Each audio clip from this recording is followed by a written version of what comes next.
네, 우리 반갑게 인사 나눕시다. 사랑합니다. 축복합니다. 반갑습니다. 네, 반갑습니다. 네, 반갑습니다. 네, 정말 오랜만에 나오신 분들 많이 계셔요. 정말 반갑습니다. 그동안 이렇게 잘 지내신 거 보니까 정말 기쁘고요. 너무 반갑습니다. 오늘도 예배를 위해서 또 이렇게 은혜로운 또 플룻 연주 정말 오랜만에 듣죠. 네, 정말 감미롭고 은혜로운 그런 찬양 또 감사하고 또 예배를 위해서 우리 찬양팀, 예배팀, 미디어팀 또 어제 우리 여성교에서도 청소해 주시느라고 너무 애써주셨어요. 또 밖에서는 또 안내해 주시고 또 차량 주차 공사까지 이 모든 분들이 우리가 은혜롭게 예배 드리도록 우리를 섬겨주신 분들입니다. 너무 고맙죠? 네, 우리 감사의 마음으로 축복의 박수 드립시다.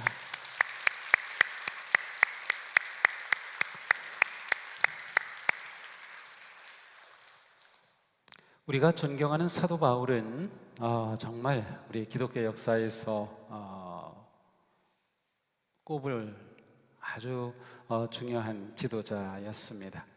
신약 성경 중에 적어도 12권은 사도 바울이 기록하였고요. 또 복음이 예루살렘 안에 갇혀 있던 그것을 예루살렘 밖으로 이방 지역으로 선교사로 나가 선포하였던 위대한 처음 선교사이기도 하였습니다. 가는 곳마다 놀라운 생명의 복음으로 사람들을 감화시키고 또 교회를 세웠습니다.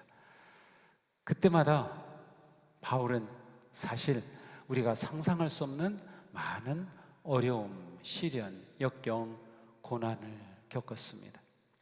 한 번은 그리스 빌립보 지역에 가서 복음을 전합니다. 그런데 그곳에 가서 보니까 마침 한 여종이 귀신 들려서 점을 치고 있습니다. 근데 귀신이 들렸으니까 귀신같이 점을 치는 거예요. 그래가지고 그 집 주인이 그걸 통해서 돈을 엄청 많이 버는 겁니다. 근데 바울이 그걸 보고 귀신을 내쫓았어요. 그러니까 더 이상 점을 칠 수 없는 겁니다. 그러니 이 주인이 화가 났어요. 그래가지고 바울을 경찰에 고발했어요. 경찰들이 와가지고 바울을 끌어가서 몽둥이질을 얼마나 해야 되는지 몰라요. 그리고는 빌리보 감옥에 던져넣었습니다. 바울이 뭘 잘못했나요? 그는 복음을 전하고 예수님의 명령에 순종한 것뿐이에요. 생명의 그리스도를 전한 것뿐이죠. 그리고 귀신 들린 그 여종을 고쳐준 것뿐이에요. 근데 감옥에 던져졌을 때 바울의 마음이 어땠을까요? 그곳에서 하나님을 원망했을까요? 이거 맞아가지고 온몸이 멍들었는데 이러다 이거 죽는 거 아니야? 걱정했을까요? 성경은 이때 바울의 마음을 이렇게 표현하고 있어요. 바울과 실라가 기도하고 하나님을 찬송하였다. 기도하고 찬송하였다는 겁니다. 다시 말하면 복음의 사역을 하는 바울의 마음이 흔들림이 없었어요.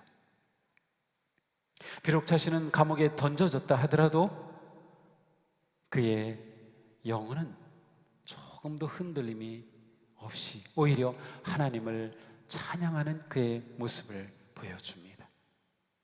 그는 한마디로 안정감 가운데 있었던 거죠. 오늘 아침 하나님께서 우리에게 입혀주시는 13번째 성품의 옷은 바로 안정입니다. 안정. 안정의 의미가 무엇일까요? 우리 같이 한번 읽어볼까요? 안정이란 하나님의 사랑을 온전히 신뢰함으로 근심과 염려 없이 평안을 누리는 것. 정말 좋죠? 하나님의 사랑을 온전히 신뢰함으로 어떤 상황에서든 근심, 염려 없이 평안을 누릴 수 있다면 얼마나 좋을까요? 바로 이게 안정입니다.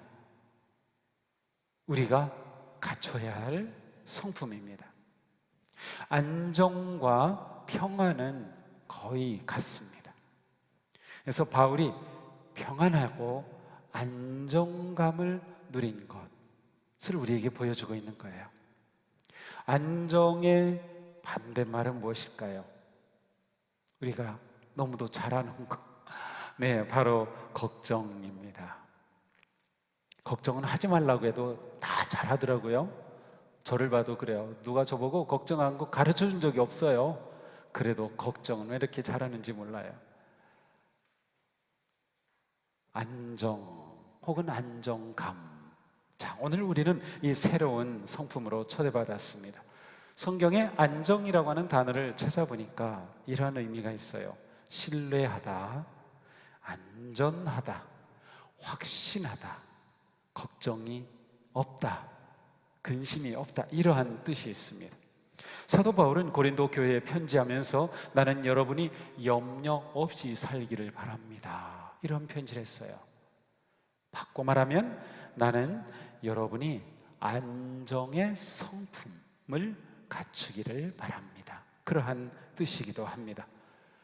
구약의 이사야 선지자는 두려움과 혼란 가운데 빠져있는 이스라엘 백성들에게 이렇게 선포합니다. 너희가 잠잠하고 신뢰하여야 힘을 얻을 것이거늘. 신뢰하여야, 이 단어가 안정이라는 단어입니다. 너희가 잠잠히 안정하면 하나님으로부터 힘을 얻는다라고 하는 뜻이죠. 우리 모두에게는 안정에 대한 욕구가 있습니다. 삶이 평안하고 걱정 없이 안정되기를 바랍니다.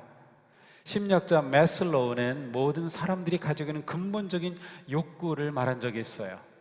안전의 욕구, 소속의 욕구, 존중의 욕구, 그리고 내 삶의 자아 실현의 욕구 등을 말했어요. 근데 이 중에서 안전의 욕구가 바로 오늘 우리가 보는 안정이라고 하는 이 성품과 연결되어 있습니다. 모든 사람은 누구나 다 안정하기를 바랍니다. 그렇죠. 이 코로나로 많이 불안하고 이럴 때 특별히 우리에게는 안정되기를 바랍니다. 내 삶이, 내 마음이, 내 상황이, 사회가, 모든 것들이 안정되기를 바랍니다. 그래서 사람들은 안정을 얻기 위해서는 무엇이든지 하려고 합니다. 어떤 사람에게서 안정을 얻으려고도 하고, 재물에서 안정을 얻으려고도 하고, 때로는 권력과 힘에서 안정을 얻으려고도 합니다. 하지만 우리가 안정을 구하는 그것이 오히려 우리를 불안정하게 하는 경우가 많이 있습니다. 전도서에 이런 말씀이 있어요. 노동자는 먹는 것이 많든지 적든지 담을 잘 달게 자거니와 부자는 그 부유함 때문에 자지 못하느니라. 자, 재물에서 안정을 찾으려고 했던 부자는 오히려 그 재물 때문에 근심, 염려가 더 많아졌다는 겁니다. 우리는 항상 거짓 안정의 위험성에 노출되어 있어요. 이게 안정인 줄 알고 막 그랬는데 사실은 그것이 안정이 아닌 것들, 거짓 안정의 위험입니다. 우리는 어떻게든 안정을 보장해 줄 것 같아서 그것을 붙잡으려고 하지만 시련이 오고 상황이 바뀌고 역경이 오면 그 안정은 사라지고 마는 경우가 많습니다. 사도 바울, 사도 베드로가 이런 말씀을 했어요. 썩지 않는 온유하고 정숙한 마음으로. 여기서 정숙한 마음이 곧 안정된 마음을 말합니다. 정숙한 안정된 마음으로 속사람을 단장하십시오. 그것이 하나님께서 보시기에 값진 것입니다. 자, 우리가 내면을, 속사람을 안정의 성품으로 단장하라, 안정의 성품을 갖추라 라는 말씀입니다. 안정된 성품, 안정의 성품이 우리 안에 세워질 때 우리 인생은 든든합니다. 흔들리지 않고 넘어지지 않고 걱정과 불안에 안절부절하지 않게 되는 거죠. 우리가 이러한 안정감을 어떻게 얻을 수 있을까요? 우리에게 안정감을 주는 중요한 안정의 기초들이 있습니다. 우리가 이 안정의 기초를 잘 알고 이것을 잡으면 우리 인생이 안정되고 평안해지는 겁니다. 첫째로 하나님의 사랑입니다. 우리는 누구나 거룩한 사랑 안에서 안정감을 누립니다. 하나님의 사랑과 아주 비슷한 사랑을 말한다면 부모의 사랑이라고 할 수 있을 것 같아요. 어린아이가 한 가정에 태어나서 자라면서 부모의 사랑을 받습니다. 어릴 때 부모의 역할이 아주 중요한데, 그 중에서 중요한 역할은 자녀를 조건 없이 사랑하고 자녀를 인정해주고 자녀를 맞아주고 안아주고 사랑하면서 이 자녀가 가정에서 안정감을 누리게 하는 겁니다. 자녀들이 가정에서 안정감을 누려야 돼요. 그러지 않으면 아주 불안해집니다. 안정감을 누리게 되면 가정은 이 자녀에게 피난처가 됩니다. 혹은 안식처라고도 할 수 있어요. 그래서 자녀들이 어디 나갔다 하더라도 가정에 들어오면서 안정감을 누리고 피난처가 되는 거예요. 설령 자녀가 잘못된 길로 빠졌다 하더라도 언젠가는 가정으로 돌아옵니다. 왜? 가정이 피난처이고 가정에서 안정감을 누리기 때문이죠. 그래서 이렇게 하는 것이 부모에게 아주 중요한 일입니다. 우리의 영혼도 마찬가지이죠. 우리는 오직 하나님의 사랑 안에서 안정감을 누립니다. 사도 바울이 이처럼 어떤 상황에서도 안정을 빼앗기지 않았던 것은 바로 하나님의 사랑에 대한 확신 때문이었습니다. 사도 바울의 이 확신 엄청납니다.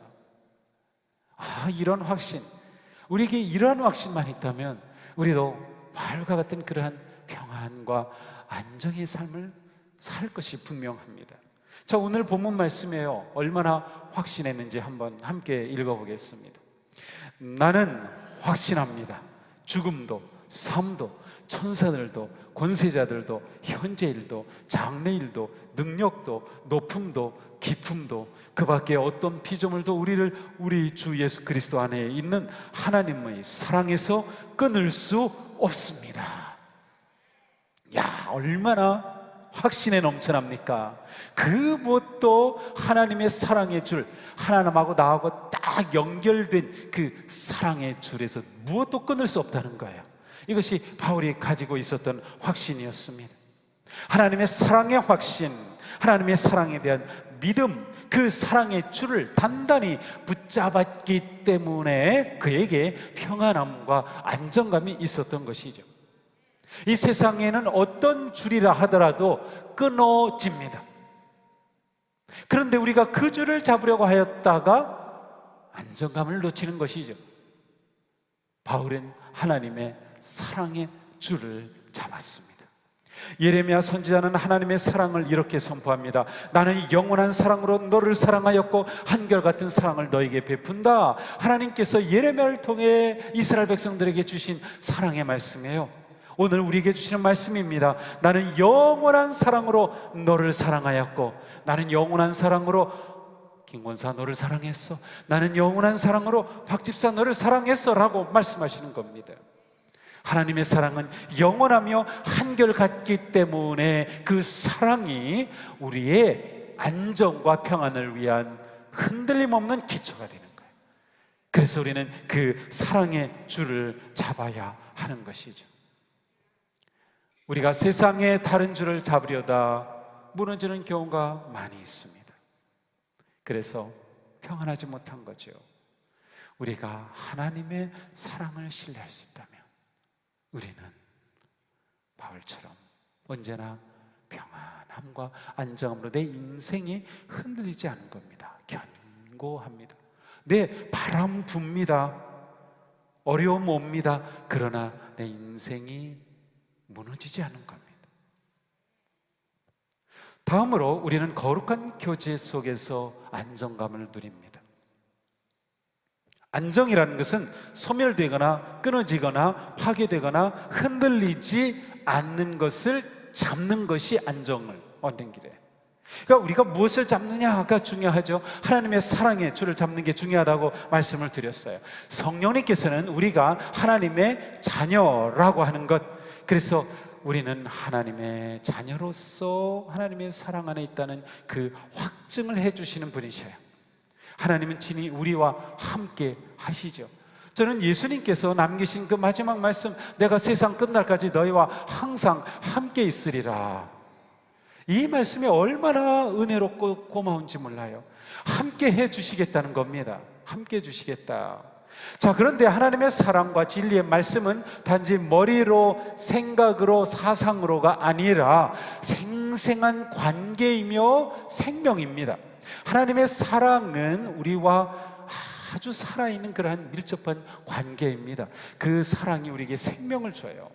약동하고 움직이는 거죠. 그래서 하나님이 우리를 사랑하신다고 하는 확신을 가질 때 우리 안에 무엇이 일어나는가 하면 하나님과 우리 사이에 사랑의 관계와 교제가 일어나는 겁니다. 그래서 주님과 나누는 사랑의 교제 속에서 우리는 안정감을 누리게 되는 거예요. 고린도전서에 말씀합니다. 하나님은 신실하신 분이십니다. 하나님께서는 여러분을 부르셔서 그 아들 우리 주 예수 그리스도와 친교, 교제를 가지게 하여 주셨습니다. 하나님과 함께 사는 은혜를 주셨다는 거예요. 하나님과 친밀하게. 그렇죠, 하나님. 네, 그렇죠. 하나님이 또, 야, 너 이거 잘못되는 것 같은데 우리에게 말씀해 주시고 우리의 마음을 통해, 기도를 통해, 생각을 통해 우리에게 다가오시고 하나님과 그 교제 가운데 살아가는 거예요. 우리는 하나님과 깊고 친밀한 사랑의 교제를 통하여 세상을 두려워하지 않게 됩니다. 사람도 두려워하지 않게 됩니다. 위기와 고난 중에도 평안함을 누릴 수 있는 길이 하나님과 깊은 교제를 나누는 것에 있어요. 거룩하고 친밀한 관계에서 안정을 누립니다. 모든 관계가 그렇습니다. 부부관계에도 서로가 사랑의 확신, 그리고 사랑의 교제, 사랑의 좋은 관계 속에서 안정된 부부가 되는 거예요. 가족들 마찬가지입니다. 우리 교회 믿음의 공동체도 마찬가지입니다. 우리가 하나님과 가까워질수록, 하나님과의 관계가 깊어질수록 우리는 더욱 견고하고 안정된 인생을 살게 되는 거죠. 우리가 어떻게 하나님과 가까워집니까? 우리가 신앙생활을 하면서 하는 이것들, 예배, 말씀, 기도입니다. 감사와 즐거움으로 하나님을 높이며 예배할 때 하나님이 우리를 기뻐하시죠. 하나님의 거룩하신 영광의 임재하심 속에 우리가 예배하죠. 하나님이 우리 가운데 오시고 우리의 마음 가운데 다가오시고 우리의 삶 가운데, 우리 예배하는 이 가운데 임재하시고, 그때 우리는 그 하나님과 아름다운 교제 속에 평안함과 안정감을 누리게 되는 거예요. 우리가 한 주 동안 삶 속에서 어려움과 염려와 걱정과 문제 가운데 있었지만 이렇게 우리가 예배드리면서 우리의 마음이 평안해지죠. 그리고 우리는 안정감을 가지고 다시 세상을 향해 나가잖아요. 그렇습니다. 예배가 우리에게 하나님과의 놀라운 은혜의 교제의 역사이기 때문에 바로 우리에게 안정을 주는 은혜가 되는 거예요. 또 우리가 기도로 주님께 나아갈 때 우리의 문제를 가지고, 우리의 열망을 가지고, 우리의 소원을 가지고 하나님께 나아갈 때 하나님과 깊은 영적인 대화를 통해 우리는 마음의 안정을 얻게 되는 거죠. 그러니 우리는 염려할 것이 없어요. 자, 안정의 반대가 걱정, 염려라고 했어요. 안정의 성품이 우리에게 세워질수록 우리는 염려로부터 자유로워집니다. 그래서 성경에 염려하지 말라는 말씀이 많이 나오는 겁니다. 하나님의 사랑 안에서, 하나님의 그 사랑의 관계 속에서 살아가라는 것이죠. 자, 우리 함께 읽어볼까요? 아무것도 염려하지 말고 모든 일을 오직 기도와 간구로 하고 여러분이 바라는 것을 감사하는 마음으로 하나님께 아뢰십시오. 그리하면 사람의 헤아림을 뛰어넘는 하나님의 평화가 여러분의 마음과 생각을 그리스도 예수 안에서 지켜줄 것입니다. 아멘. 그렇습니다.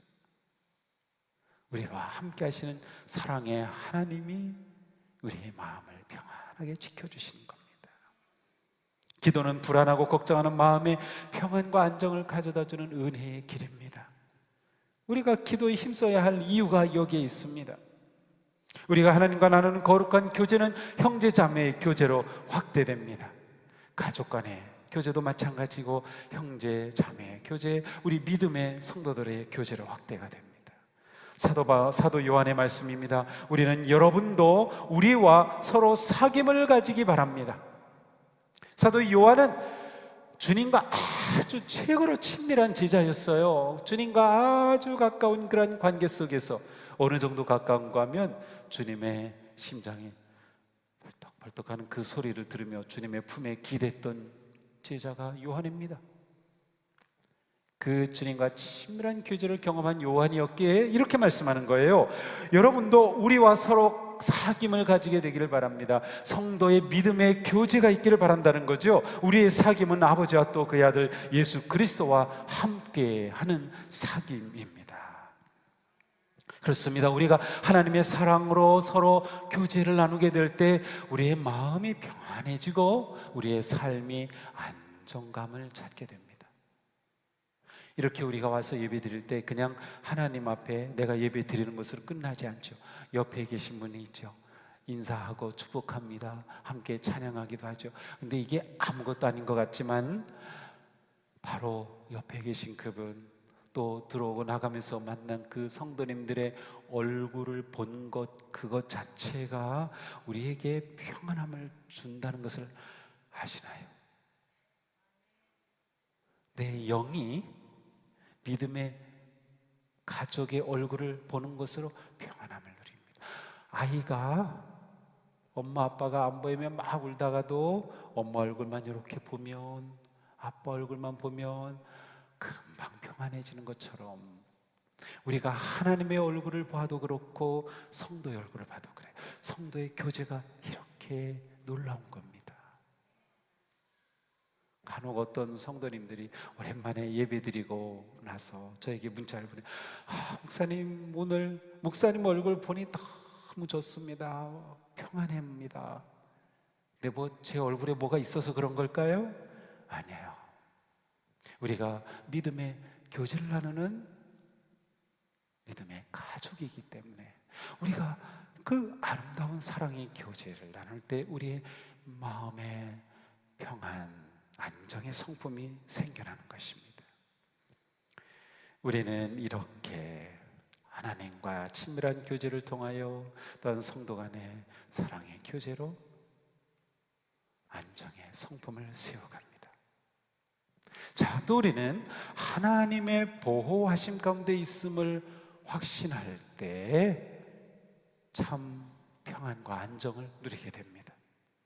하나님은 말씀하십니다. 나 여호와가 의로 너를 불렀은즉 내가 네 손을 잡아 너를 보호하며 너를 세워 백성의 언약과 이방의 빛이 되게 하리라. 자, 여기에 보니까 하나님께서 내가 네 손을 잡아 너를 보호한다고 말씀하고 계셔요.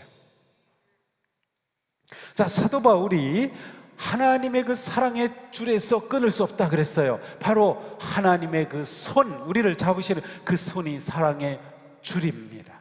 그 줄로 우리를 잡으시고 보호해 주신다는 약속입니다. 보호하시는 하나님의 손에 붙들린 성도는 어떤 상황에서도 평안하고 안정됩니다. 하나님의 그 손에 붙들린 성도. 그러므로 이사야 41장에 이렇게 말해요. 똑같은 말씀이 또 나옵니다. 함께 읽어볼까요? 두려워하지 말라. 내가 너와 함께함이라. 놀라지 말라. 나는 내 하나님이 됨이라. 내가 너를 굳세게 하리라. 참으로 너를 도와주리라. 참으로 나의 의로운 오른손으로 너를 붙들리라. 아멘. 이 시간 하나님께서 내 손을 붙잡으심을 경험하시기 바랍니다. 하나님께서 우리를 잡아주십니다. 능력의 손으로, 사랑의 손으로 잡아주신다는 거예요. 이 시간 우리가 손을 내밀어 주님의 손을 잡기만 하면 됩니다. 믿음으로 주님의 손을 잡으십시오. 코로나 아무리 몰려와도 우리는 어떤 상황에서도 평안함과 안정된 흔들리지 않은 인생이 될 수 있습니다. 주님이 우리의 힘과 방패가 되어주시니 우리는 어떤 상황에서도 보호해 주시는 은혜를 누리게 되는 겁니다. 예수님께서 친히 이런 말씀을 해주셨어요. 그들을 주신 내 아버지는, 그래서 그들은 예수님을 따르는 제자들, 예수님을 믿는 자들이에요. 그들을 주신 내 아버지, 예수님은 아버지 하나님께서 주셨다고 고백해요. 바로 우리들이 주님의 자녀가 된 것이죠. 예수님의 제자가 된 거예요. 그런데 내 아버지는 만물보다 크심에 아무도 아버지 손에서 빼앗을 수 없느니라. 자, 하나님 아버지는 만물보다 크셔요. 만물의 창조주이셔요. 그러시니 그 하나님께서 맡기신 그 영혼, 그 무엇도 빼앗을 수 없다는 거예요. 하나님의 사랑받는 자녀가 누리는 하나님의 보호하심입니다. 우리가 오늘 하나님의 이 사랑과 함께하심과 보호하심에 대한 확실한 믿음을 견고하게 세워야 합니다. 시편 91편의 말씀은 우리의 믿음의 고백이 될 수 있어요. 함께 고백합시다. 그의 진실함은 방패와 손방패가 되시나니 밤에 찾아오는 공포와 낮에 찾아드는 화살과 어두울 때 퍼지는 전염병과 밝을 때 닥쳐오는 재앙을 두려워하지 아니하리로다. 아멘. 전염병, 우리가 코로나 때문에 엄청 고통을 당하지만 옛날의 전염병은 그냥 대책이 없었습니다. 그냥 전염병이 쓸어가면 한 마을이 사라지기도 하고 인구의 절반이 사라지기도 하는 그런 전염병이에요. 바로 어두울 때 퍼지는 전염병입니다. 그런데 그런 상황에서도 재앙을 두려워하지 아니하리로다. 왜 그래요? 하나님이 손방패 또 방패가 되시니. 자, 방패는 먼저 키보다 큰 방패가 있어요. 그 영화 같은 거 보면은 전쟁하려고 막 할 때 큰 방패 이렇게 밀고 가서 이제 그러면 이렇게 화살을 쏴도 다 막아줘요. 근데 그것만 들고 있으면 안 되죠. 결국 부딪혀야 되죠. 그때는 손방패입니다. 이렇게 동그란 거 있죠. 그 방패를 들고 나가서 싸우는 겁니다. 찔러도 방패가 딱 막아주면 되는 거죠. 하나님의 보호하심을 표현하는 겁니다. 그렇습니다. 우리는 하나님의 보호 아래서 안정을 누립니다. 그러니 사랑하는 성도 여러분, 주님의 사랑의 날개 아래 내 인생을 맡기시기 바랍니다. 주님의 손 안에 머무십시오. 주님은 신실하셔서 우리를 굳세게 하시며 악으로부터 보호하여 주십니다. 자, 우리가 이렇게 안정된 삶, 평안함을 누릴 때 우리에게 어떤 일들이 나타날까요? 가장 중요한 것은 우리는 온갖 염려와 두려움에서 해방되는 겁니다. 두려움이 다가오기 시작하면 급습하듯이 다가오면 나도 모르게 어찌할 줄 모릅니다. 나도 모르게 내 생각이 바뀌고 말도 바뀌고 그것에 한번 사로잡히면 정말 안절부절 못해요. 그런데 그러한 온갖 두려움과 염려로부터 우리가 자유로워지는 거예요. 다윗은 노래합니다. 여호와는 나의 빛이요 나의 구원이시니 내가 누구를 두려워하리요? 여호와는 내 생명의 능력이시니 내가 누구를 무서워하리요? 내 마음이 두렵지 아니하며 전쟁이 일어나 나를 치려 할지라도 나는 여전히 태연하리로다. 그렇습니다. 나는 여전히 평안하리로다. 나는 여전히 안정하리로다. 이것이 다윗이 가지고 있었던 안정의 성품이었습니다. 하나님에 대한 사랑과 신뢰와 믿음으로 다윗은 어떤 상황에서도 나는 여전히 태어나리로다. 네, 전쟁이 일어났어요. 싸워야 해요. 그러나 여전히 내 인생은 태어나리로다. 자, 이러한 인생, 바로 안정의 성품이 보여주는 인생입니다. 두려움에서 해방된 마음에는 또한 평화와 기쁨이 깃듭니다. 잠언에 말씀합니다. 여호와를 의지하는 자. 여기서 의지라는 단어가 안정이라는 단어입니다. 여호와 안에서 안정하는 자는 복이 있느니라. 어떤 복이에요? 평화와 기쁨을 누립니다. 두려움 때문에, 염려 때문에 사라졌던 기쁨이 되찾아오는 것이죠. 부모가 안정감을 가지면 자녀도 안정과 기쁨을 누립니다. 우리 아버지 하나님이 우리를 그렇게 사랑하시고 품어주시니 자녀인 우리는 안정감을 누리게 되는 것이에요. 주님의 사랑이 우리를 놀라운 길로 이끕니다. 우리 지난 2년간 코로나로 인해서 요동치고 혼란하고 어둡고 두려운 그러한 시간을 지나고 있습니다. 많은 걱정들이 있었죠. 하지만 우리는 압니다. 걱정은 결코 내일의 근심을 없애주지 못합니다. 오늘의 살아갈 힘을 뺏어갈 뿐입니다. 걱정은 결코 우리가 선택할 게 아닙니다.